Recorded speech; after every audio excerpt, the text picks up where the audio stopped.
Marcela, eu tenho 9 anos. Eu nasci dia 5 de dezembro de 1987. A minha rua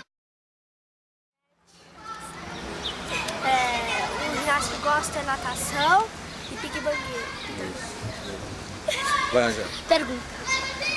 Não, fala seu nome. Meu nome é Angélica, tenho 9 anos. Nasci dia 26 de outubro de 1978. A coisa que eu mais gosto de fazer é nadar. Na aula de Na aula eu gosto de jogar vôlei. Meu nome é Tatiana, tenho 10 anos.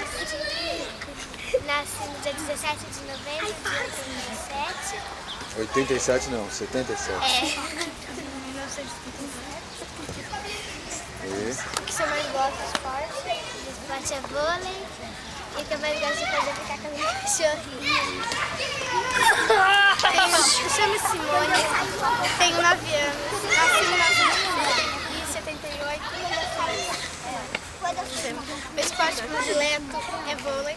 Você mora onde? Moro na rua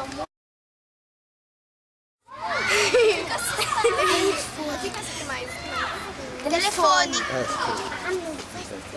Você mais gosta de fazer na vida? E agora eu vou mentir, né? Por quê? Aí, olha, vamos falar a verdade, namorar. Tá bom. Eu não quero. Meu nome é Fernanda, tenho 9 anos. Nasci então, pode vir em julho de 1978, na cidade de São Paulo. O que eu mais gosto de fazer é jogar vôlei.